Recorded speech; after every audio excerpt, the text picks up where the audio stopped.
يوم ترى المؤمنين والمؤمنات يسعى نورهم بين أيديهم وبأيمانهم بشراكم اليوم جنات تجري من تحتها الأنهار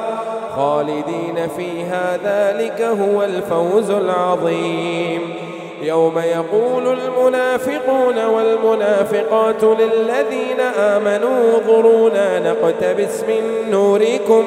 قيل ارجعوا وراءكم فالتمسوا نورا فضرب بينهم بسور له باب باطنه فيه الرحمة وظاهره من قبله العذاب ينادونهم ألم نكن معكم قالوا بلى ولكنكم فتنتم أنفسكم وتربصتم وارتبتم وغرتكم الأماني حتى جاء أمر الله وغركم بالله الغرور